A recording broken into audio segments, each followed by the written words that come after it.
Hello everyone. Welcome back to SpearTrades. Today, we're taking a look at the technical analysis of Bitcoin.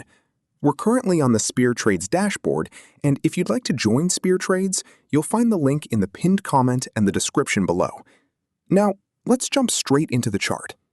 Bitcoin is sitting at one of the most important levels on its long-term chart. The first level I'm watching is $66,500. This was a major support for Bitcoin from October 2024 until June 2026, meaning the market traded above it for nearly 2 years.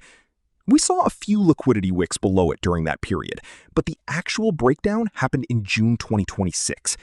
Since then, $66,500 has flipped into a major resistance, and Bitcoin has failed to reclaim it. If Bitcoin cannot reclaim this level, the next area I'm watching is the $52,500 to $58,000 demand zone.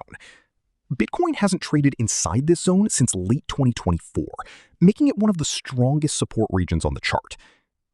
If selling pressure becomes stronger and Bitcoin loses $52,500, the next major support sits around $48,500 to $49,000.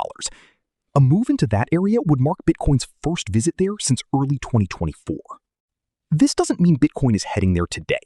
These are simply the levels I'm monitoring based on the current market structure. For now, reclaiming $66,500 is the first bullish confirmation.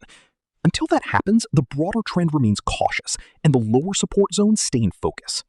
If you'd like to explore how Bitcoin has performed historically, simply click on the Past Returns section on SpearTrades. There, you can view its weekly, monthly, quarterly, and yearly historical performance to better understand its seasonal trends. What are your thoughts on Bitcoin? Do you think $66,500 will hold, or are we heading toward the next demand zone? Let us know in the comments below. If you haven't joined SpearTrades yet, you'll find the link in the pinned comment and the description below. Thank you for watching. Don't forget to like, subscribe, and we'll see you in the next video.